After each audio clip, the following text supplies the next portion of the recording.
All right, Dr. Birol, we'll get an update substantively from you on the current outlook, but I'd be curious to ask at the outset, the mere fact that you are in Australia, on this side of the world, in this time zone, there would have been ample opportunities for you to cancel, and I guess that would have been understood by many, including us here at the club.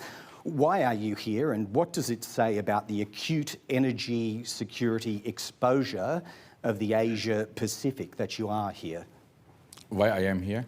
So I thought you would be happy that I am here. So now, to be honest with you, I decided to come here, in fact, a few months ago. Of course, we didn't know how the situation would evolve at that time.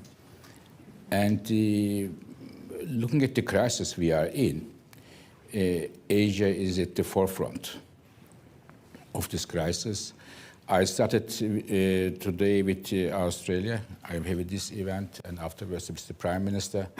Tomorrow I am flying to Tokyo to meet the Mrs. Prime Minister.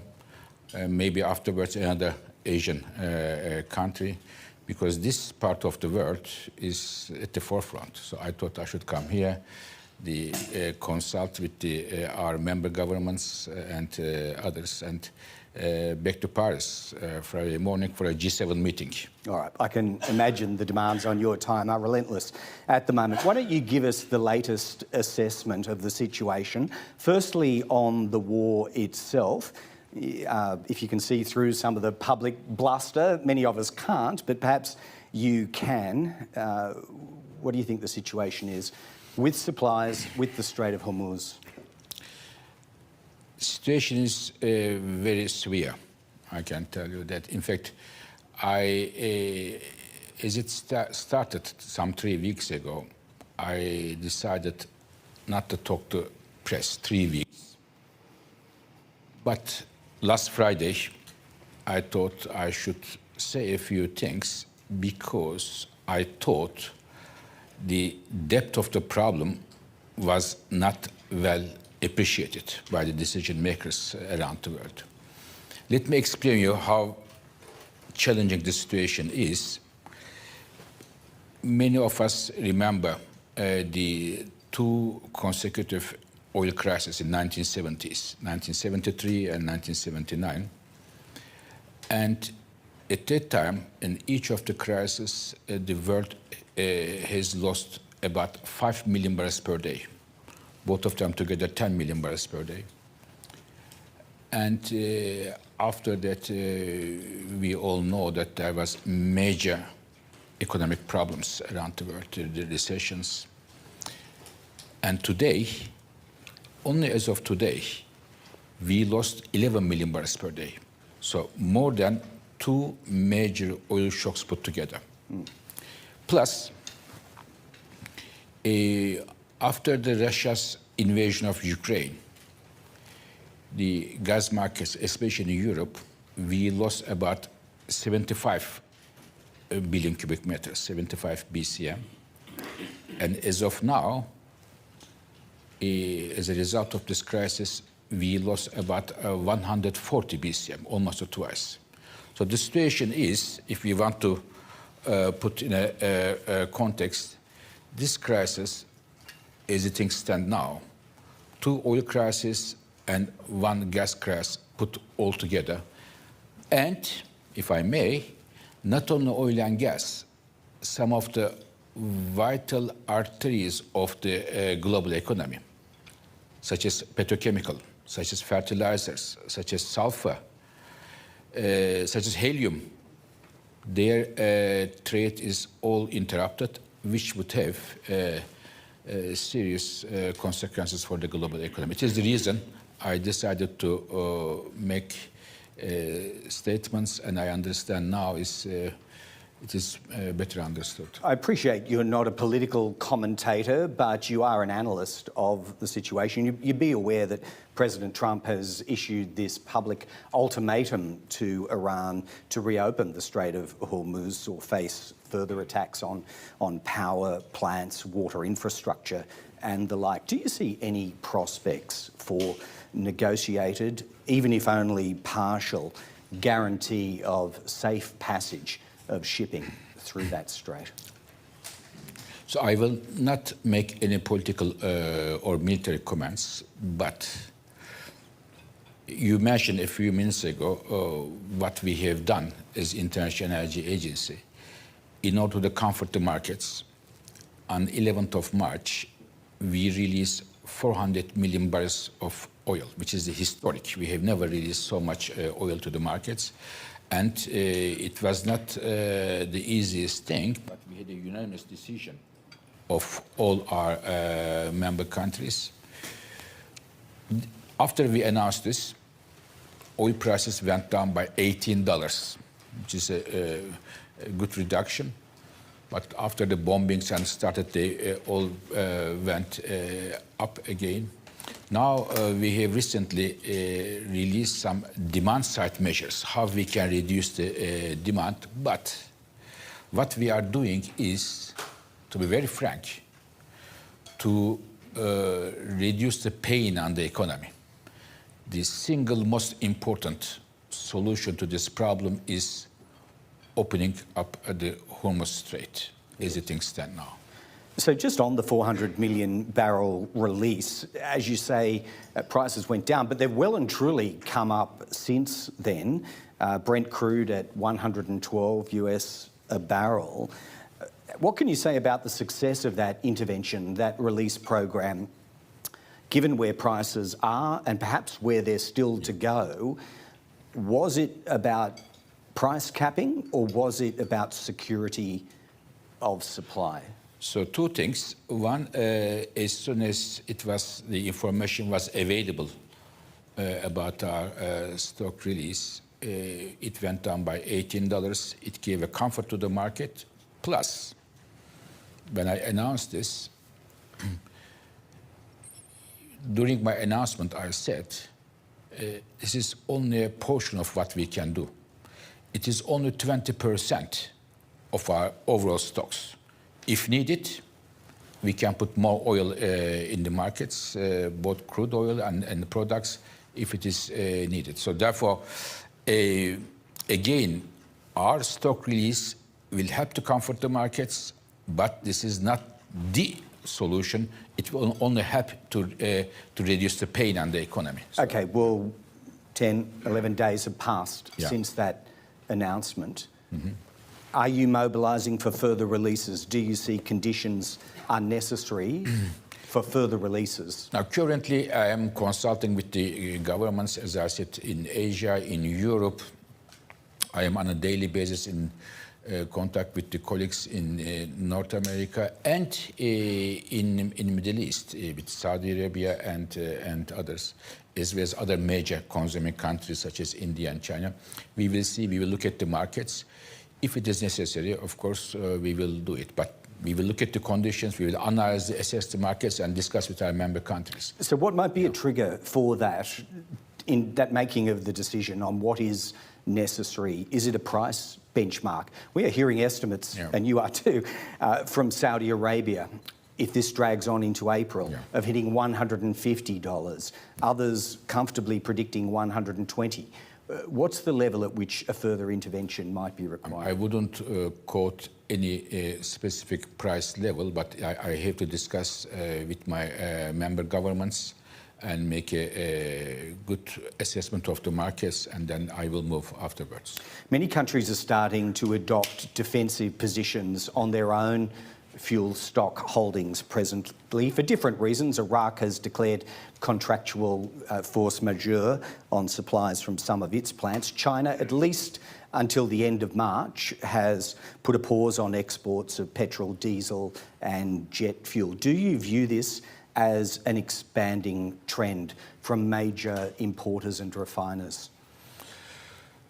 I see that there is a growing problem in Asia, immediate problem in Asian countries, and this issue, especially in the context of products, diesel and jet fuel, we will feel it more and more in Europe and beyond. It is coming true, of course. Again, countries have their stocks. We have our stocks, and we are incentivizing many countries who have refineries to move faster than they normally do. And we are talking with the countries who are oil exporters, but not in this region, to increase the oil production. I can give you two examples. One of them is Canada. Talking with the Canadian minister, they have postponed some of the maintenance work and increased the production. The other one is Mexico, also moving in that direction. With a view to them exporting more to the Asia Pacific in particular? More to the markets. Of course, Asia Pacific, I am sure, will be one of the first destinations. Okay, Dr. Birol, I don't want to dominate too much of the time because I'm conscious that the colleagues in the room have many questions. One last one from me for now that specifically relates to Australia. This country has willfully ignored through successive governments the IEA's minimum requirement to hold 90 days supply for fuel security. At the early stages of this crisis, we currently have 30 days for diesel, 30 days for jet fuel, and about 38 days for petrol gasoline. Because of the uncertainties that are specific to this country, its geographic location, how worried should Australians be about those levels of holdings right now? So you are right. Successive governments were not able to reach the 90 days stock level that the IEA membership requires. And I know from this very government that they are doing their best to increase those levels. And I checked, for example, for diesel, they have doubled the diesel stocks. But still, as you mentioned, about 38 days, if I am not wrong.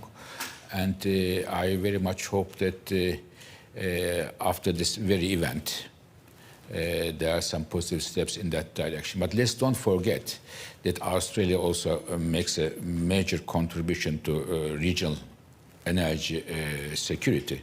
So just explain that. Yeah. How much of a bargaining chip are Australia's LNG exports, given Asia's reliability on it and the fact that Qatar is exporting zero at present? So Australia is now at number one or number two in the world. How crucial is that to any negotiated fuel supply this country does with Korea, with Japan, with Taiwan, potentially even with China? Yeah. So it is... I was about to say that years and years, Australia have been one of the cornerstones of the regional energy security by providing a lot of LNG to the markets. And now it is more important, more vital than ever. And but Australia alone will not be able to offset the entire lack of LNG coming from Middle East. But there will be some new LNG facilities coming to the market from Australia and elsewhere. I hope we can manage that through that. And I see that in many countries, also the countries that have dual firing power plants, they are also in the meantime going from LNG to coal as another option. All right. Just back on our 38-day holdings of different forms of liquid fuel supply, given the developed nature of this economy, its size and location, is there a threshold there which you think would cause you alarm if you were a policy maker? Would it be 20 days? Would it be 15 days? How far below 30 before serious behavioural change is required, either through government intervention or people picking up the recommendations that you made on Friday? I think the 38 days is a solid number, and I know that more ships will be sailing through and bringing more diesel and other products to the markets. But there is nothing wrong. There is nothing wrong to adopt some of the measures, demand-side measures we have suggested. It can also help to reduce the economic burden for the pocket, not only for the prepared for the rainy days. So I am not yet terribly worried as some of the papers I read in this country since yesterday. Well, there certainly are some worried people in this country. I can inform you of that much, Dr. Birol. I know you're only here for 24 hours or so, but there's a lot going on here as elsewhere. Let's bring in the colleagues. Andrew Probyn from the Nine Network. Thanks, Greg. Welcome to Australia, Dr. Birol. As Greg said in his introduction, you worked with OPEC for a long time. One of OPEC's founding members is Iran. You perhaps understand its national psychology more than anyone in this room. Given that, and given the recognised fragility of the energy infrastructure in the region, what is your advice to Donald Trump when it comes to his threat and the potential repercussions from attacking their energy infrastructure, given that fragility that you've talked of? I think I wouldn't give any advice to the President of the United States. I am sure he has many advisors around him. But what I would say is that the global economy is facing a major threat today. And I very much hope that this issue will be resolved as soon as possible. We always talk about the oil, gas, the LNG and the others, but I can tell you, putting energy aside, many people are losing their lives, and there's a lot of suffering. In fact, I would like to take this opportunity to express my condolences to those who lose their lives there. And I very much hope that there will be a peaceful solution to this issue, and the Strait of Hormuz is open as soon as possible to the trade of oil, gas, and other vital commodities.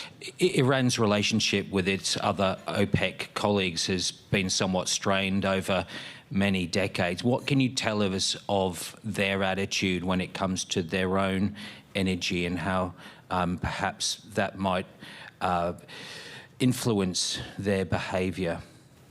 I think every country, it can be Iran, it can be country X, Y, or Z, if they have significant amount of oil and gas resources, they would like to sell it to the markets at a price that the markets do determine, and would like to have a trade with the others. But the current conditions, political conditions, do not allow this for the time being. And I hope this oil and gas in Iran and other countries in the Middle East would meet the consumers, importers as soon as possible, in order to avoid a major problem for the global economy. All right, let's move on. There are many questions here in the room today. Anna Henderson joins us from SBS.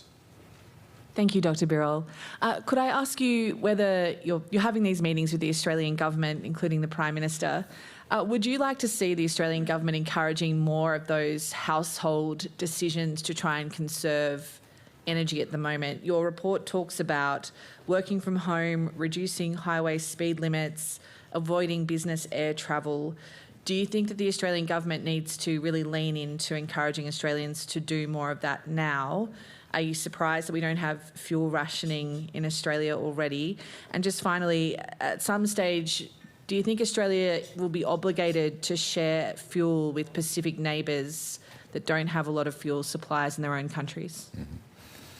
So these measures we have announced last Friday are based on our years of experience. We look at what works, what doesn't work, and there were real life tests for that, such as after Russia's invasion of Ukraine, European countries adopted these measures, and as it was announced by the European governments, it helped them a lot to go through these difficult times without Russian energy, with some bruises, but keeping the lights on.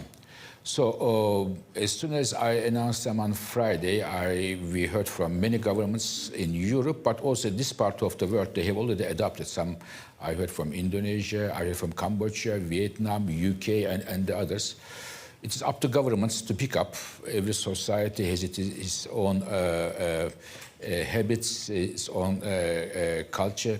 Governments have their priorities, but we put them on the table so that they have a guidance. Some of them pick it up, some of them not. Some of them picked up early, some of them we may pick up later. But they are proven, and they help a lot to save energy.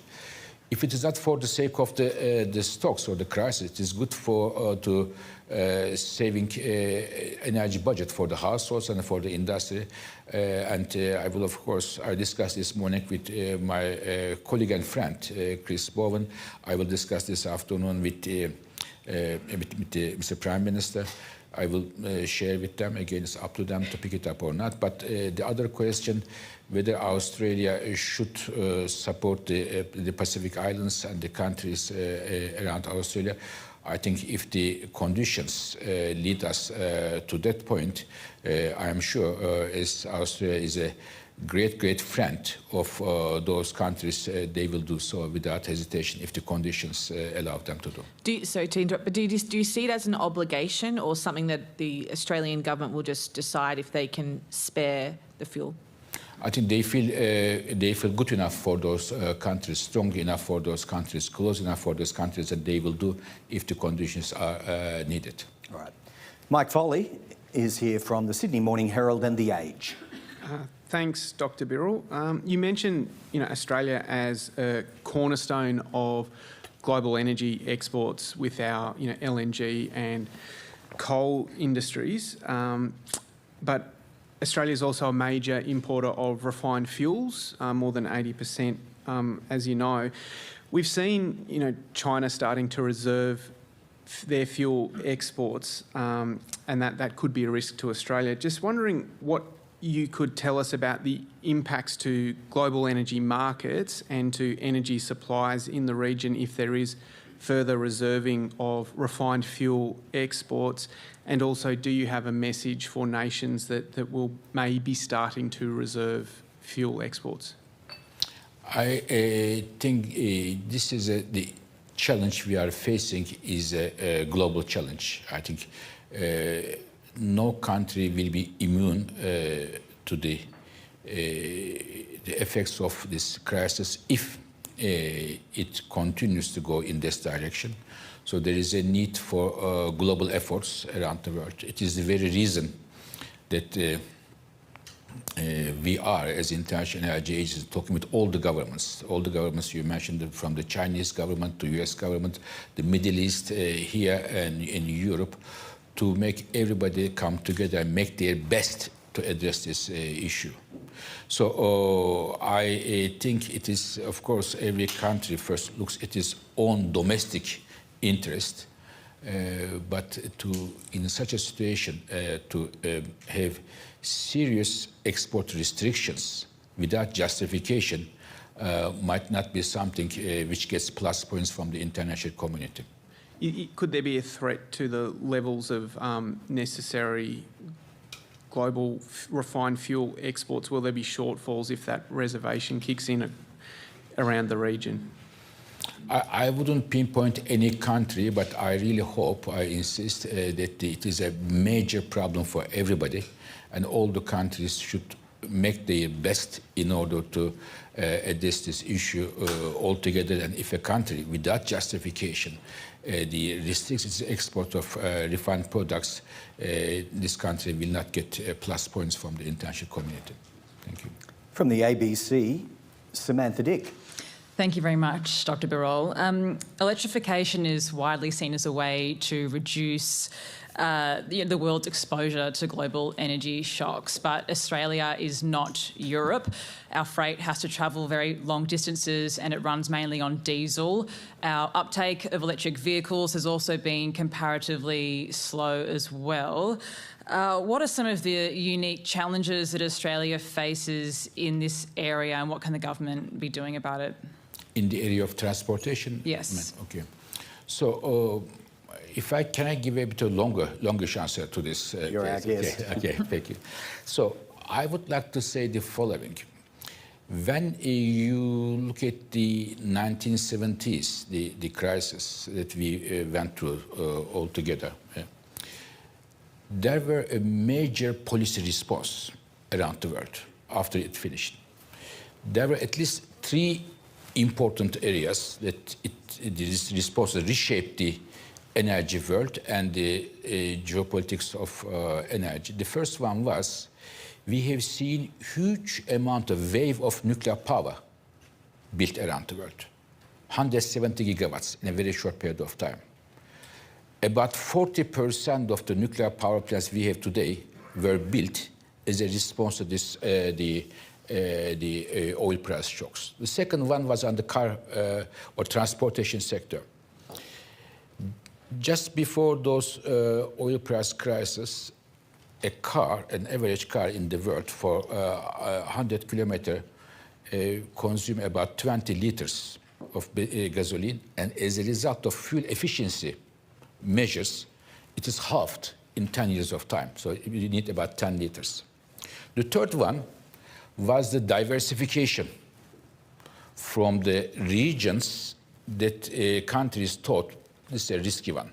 And for example, Europe moving to Russia at that time, they saw this was a safer bet, was a reason to go from Middle East to Russia. So I think these things, this time we will see the same or similar responses. And one of them, in my view, responses will be on the transportation sector, further and further push for the electrification of the transportation sector. So I can tell you, 5 years ago, only 5% of the cars sold in the world was electric. And last year, 25% of all the cars sold was electric.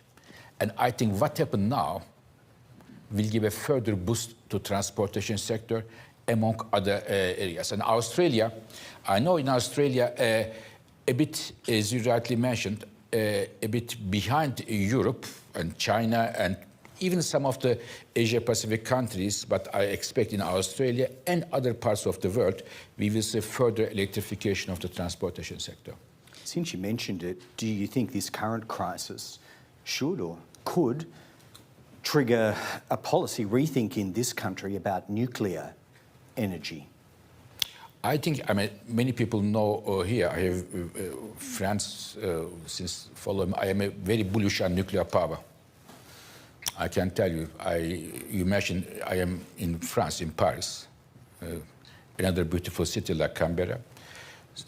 I would say that President Macron, whom I really appreciate a lot, when he took office first time, he said that at that time the share of nuclear power in the French electricity mix was 75%. And he said he's going to bring it down to 50% because there was a coalition with another party. At that time, when a French newspaper asked me, what do you think? I said, France, bring the share of nuclear down is something like selling the Eiffel Tower to somebody else. Because this is our national asset, French national asset. The same for Germany. I said many times, Germany made a historical mistake by shutting down the nuclear power plants which were working like a Swiss clock. So, and we are seeing a big comeback of nuclear power around the world, but not every country needs to build nuclear power plant if they need it or not. For example, in this country, there is a lot of solar. You are really, if I was Australia, I will be very, very proud what we have achieved here for solar and the domestic batteries. But Australia can win from the response. As I said, one response will be after this event will be the car manufacturing. Second one will be further nuclear going, and Australia can win being a major uranium supplier. But in my view, if somebody asks me, does Australia need today build a nuclear power plant, I would say no, but make the most out of the uranium reserves you have. Thank you. Sarah Iceland from The Australian. Thank you again for your address. Obviously, among your suggestions on Friday was potentially working from home more so. There has been some concern from businesses because of the memory of COVID, and for smaller businesses, the foot traffic issue and all of this has caused a little bit of worry. But do you think, given the scale of the fuel crisis, weathering a bit of that economic pain, particularly in the short term, is somewhat necessary when you're considering what is a global crisis to weather that pain? I think in some countries we have to do it immediately. In some countries we have to wait and see. And if there was a peaceful solution to the problem, if the Strait of Hormuz is open, then we may say that this is not needed anymore. But I think this is a cautionary measure. I want to tell you something. If there was today, hopefully very soon, peaceful solution and the Strait of Hormuz is open, we are following the damage on all the energy assets there. I checked yesterday with my colleagues in Paris. There are at least 40 energy assets in the region are severely or very severely damaged, okay, and across 9 countries. So it will take some time. These assets, these oil fields, gas fields, refineries, pipelines will come to the normal capacity that they were running before the war. So therefore, our cautionary measures are not obligation for each country to do it this way or that way. But I should say, as a head of the IEA, I'm happy to see that many countries are adopting them in different ways. Some countries are looking at the speed limit reduction. Some countries, as you rightly mentioned, working from home. And we may need it for some time, I would say, unfortunately. Is it something that you think you might speak to Chris Bowen about? Particularly, you mentioned the government should lead by example through public sector measures. We have a quite centralised public sector, at least in Canberra. Is that something that, you know, for people like working from home in the public sector already, we have quite a lot of them doing that here anyway. Is it something you imagine the two of you will discuss? I discussed with Mr. Minister all of these options. It is up to him and the Prime Minister and the other leaders to choose. But we put all the options, the menu of the options on the table. It's up to them to choose. And of course, up to the society, whether they or not they will pick it up. Thank you. Thank you. Cam Redden is from Sky News. Thank you, Greg. Dr. Birol, thank you. If I can ask you to build on the answer you just gave there. You mentioned in your opening remarks that the depth of this problem is not being well appreciated by many of the people making these decisions. Yeah. When Australia's leaders look at the recommendations you've made and hear you speak today, is the takeaway message that it would be better to act sooner and harder rather than wait too long and then have to play catch-up later? Yeah. Maybe I will first explain myself better. Of course, all the world leaders understood and the government leaders how serious the challenge was. But I thought the reason I went after 3 weeks of a no press ban at the IEA to my colleagues and myself is that the depth was not well understood. So what is that? The amount of oil, I just very simply, the amount of oil we lost is equal to 2 oil price shocks in the 70s, which led the world to recession. And this is more than 2 of them, and plus the gas I mentioned. Plus, it is not only oil and gas, all these petrochemical products, the sulfur, the many different fertilizers, very important fertilizers. If it is prolonged, we may well have implications for the agricultural sector and food prices. So this is the reason I spoke up, and I'm very happy that now there is I hope, better recognition now. But in Australia, it is well understood. When I talked with Chris, Bowen, and I'm sure Mr. Prime Minister, when they will pick up these measures that we have suggested, 10 measures, the menu of options, it is up to them.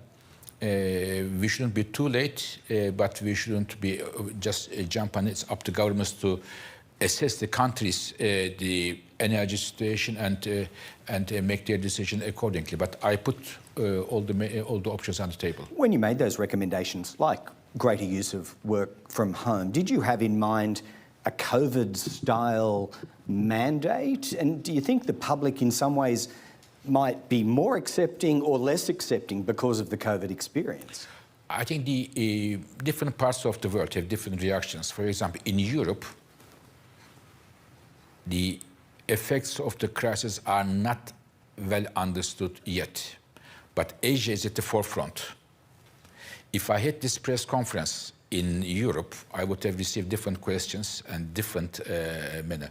You asked me why did you come to Canberra. It was not a very kind question, but this is still the reason is that Asia is at the forefront because of the very, very strong reliance on the state of Hormuz here. So it is the reason I came to Asia. Of course, it's always a pleasure to come to Canberra and to meet friends and colleagues here, including Mr. Prime Minister. We appreciate your presence and your openness to talk to the press. Now, Caitlin Rintoul from The West Australian. Thank you for your time today. In terms of those demand-side measures, should they be adopted in an order of priority? Is there also concern that smaller nations are taking on that burden and taking that accountability? And then with the fuel rationing, we've seen some nations like Sri Lanka limiting their motorists down to 15 litres per week. What's the metric behind that? What's your advice to Australia if they did adopt fuel rationing, and what limit should we potentially adopt? Of this, the measures that we have suggested, it is a global suggestion. For some countries, it's easier to pick up number 3, the other one working from home, the other one reducing the speed limit. For example, in Europe, this wouldn't be a major problem to reduce the speed limits. It is up to countries and their culture, their adaptability, their needs, up to them to decide. I'm afraid what we are going to see some countries, especially emerging and developing countries, the rationing will come earlier than some others. And not only for the, you are thinking of the transportation sector, but I am also thinking of the industry sector. We may well see the capacity of running some of the factories may be lower in the next days and weeks to come if the crisis is not resolved. So this is, we talk about Australia, we talk about Europe, but I should mention that the countries who will suffer the most from this will be the emerging and developing countries who import energy. Because the financial muscles are much weaker. Their currencies are weaker vis-a-vis the hard currencies. And remember, again, I go back to 1970s. Many of the emerging and developing countries in this region or in Latin America went to a spiral of international foreign debt, and which became a major problem for those countries and years to come. It's a sobering picture you paint here today, Dr. Birol. Ryan Kropp is here from the Australian Financial Review. Thank you, Dr. Birol. As I understand, part of the reason you're out here is to discuss COP with Australia, as it were. Australia is the current president of negotiations at COP. At COP28, nations agreed to transition away from fossil fuels.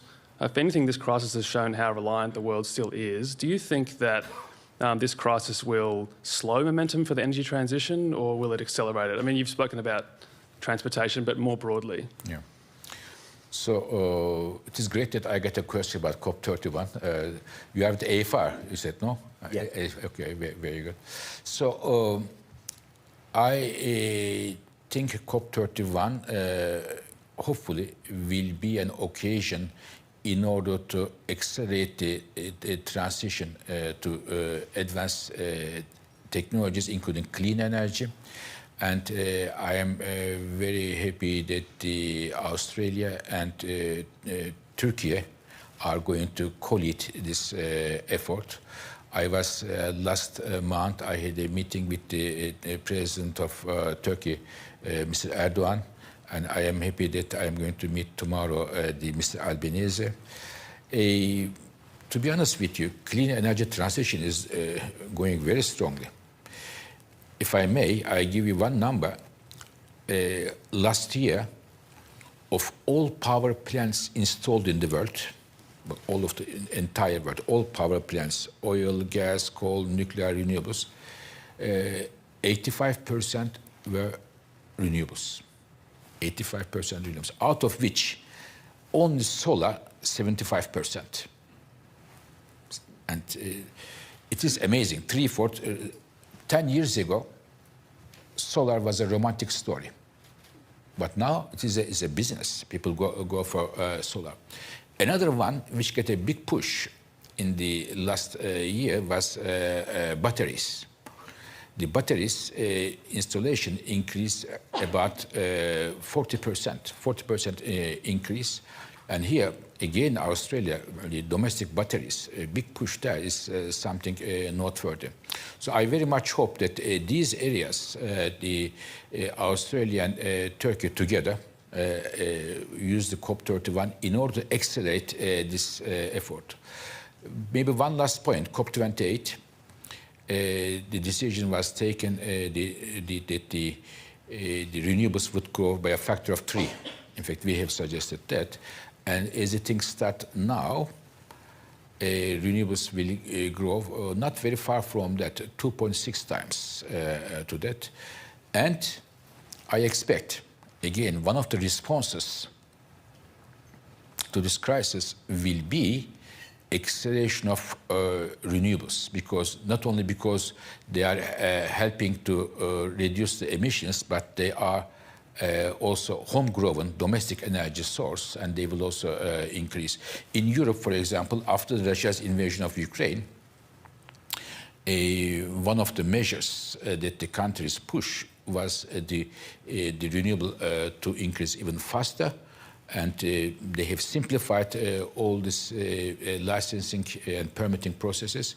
And we have seen in Europe since 2022 the phenomenal growth of renewables, mainly driven by security concerns, not only climate concerns. Of course, it helps the climate. So COP31, hopefully it will be a successful one in a beautiful city, Antalya. I thought you were going to say Canberra. It is Canberra, as beautiful as Canberra and Paris, I should say. But I hope we will get good. I know that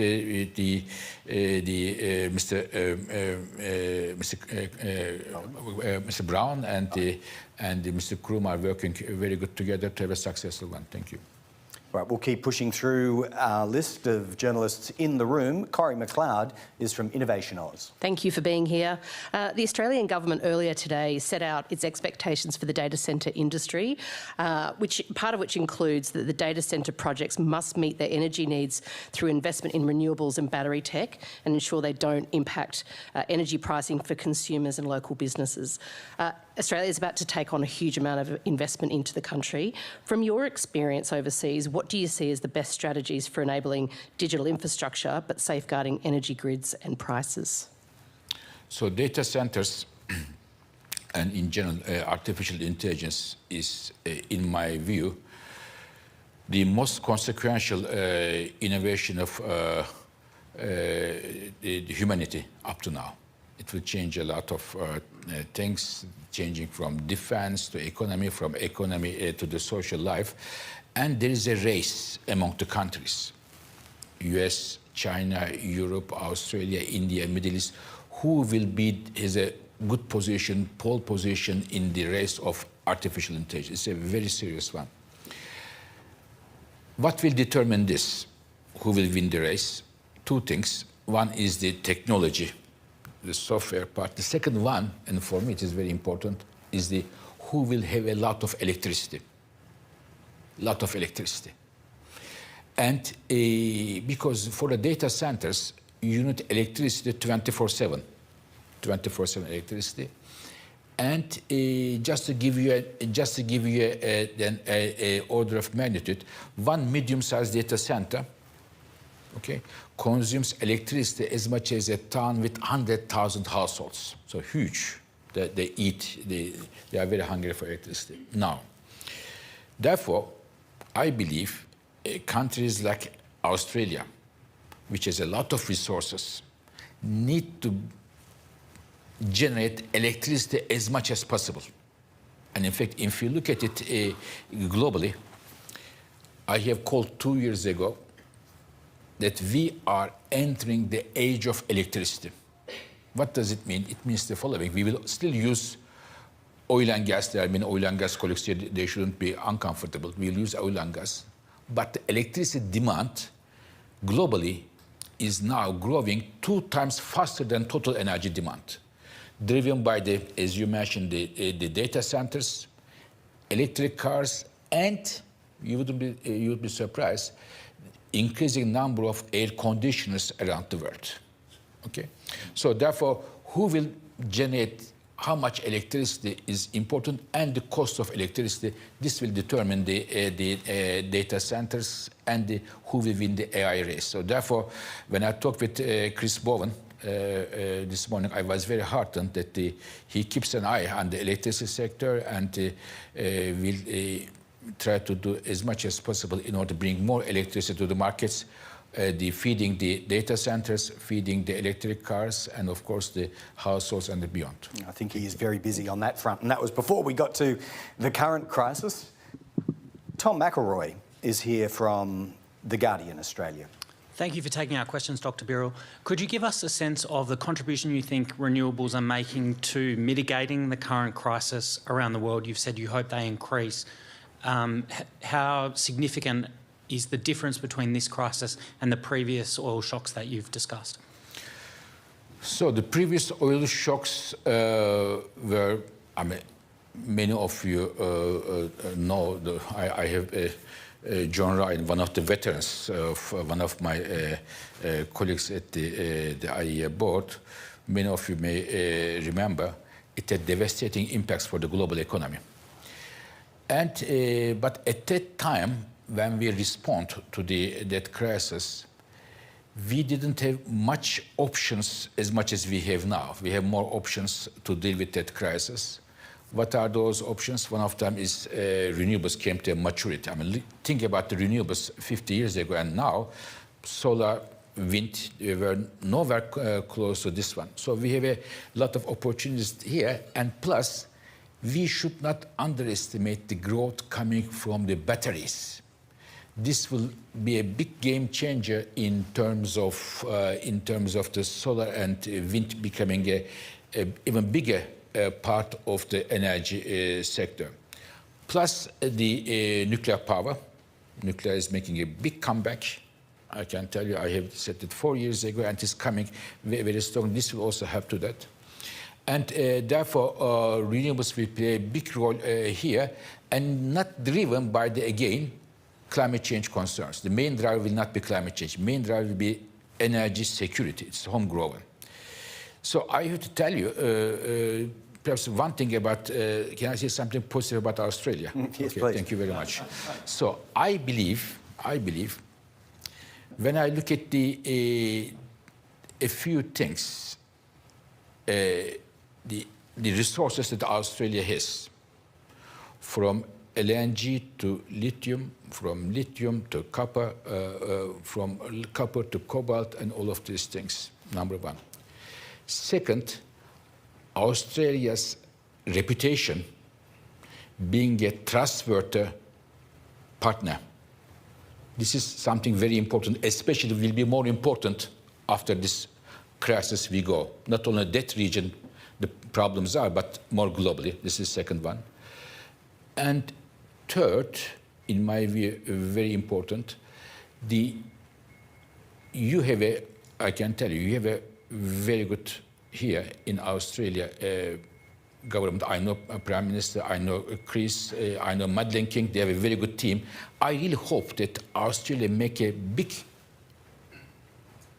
move based on this, a lot of resources, huge opportunity, geopolitical opportunity, being a trustworthy trade partner, and the predictable investment environment for the businesses.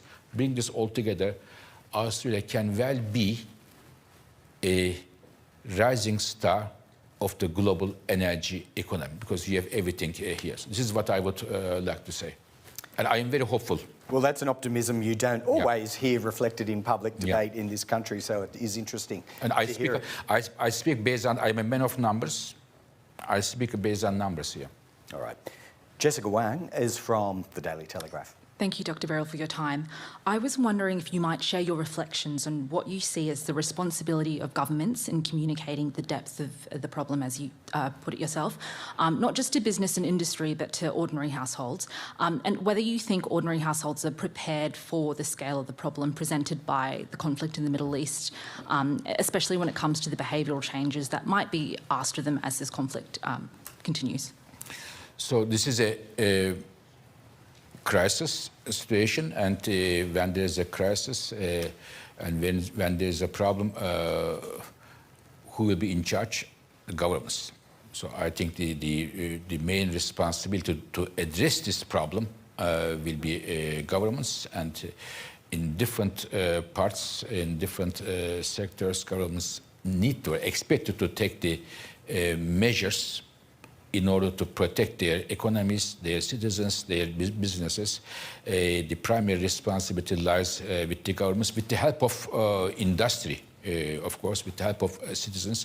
It is if we can all move together, like as you mentioned, during the time of COVID, we can address this issue. But the primary responsibility is with the governments to mobilize all of us together, not only in Australia, but across the world. And do you think households are prepared for what they may be called on to sort of do, or the behavioural change needed as the crisis progresses? I think I wouldn't say definitely yes, but the households need to be better informed about the magnitude of the challenge we are facing. I think they'll be better prepared if they understood what kind of challenge we are facing today. But hopefully, before they understand what the problem is, the problem will be hopefully solved in a peaceful manner. But as I said, even the peace is made immediately, it will take some time to come back to the normal days we had before the war has started. Just a small bit of housekeeping before we move to our new question. Goes without saying that Dr. Birol is very much in demand at the moment, and his team has expressed a wish that we try to confine ourselves to 1 hour. So we'll do that. We may not get to every question in the room. We are prioritising those who are here. So with that said, Jacob Stamen from AAP. Thank you for your address, Dr. Birol. Just earlier, you mentioned that Australia is a trustworthy energy partner in the Asia-Pacific region.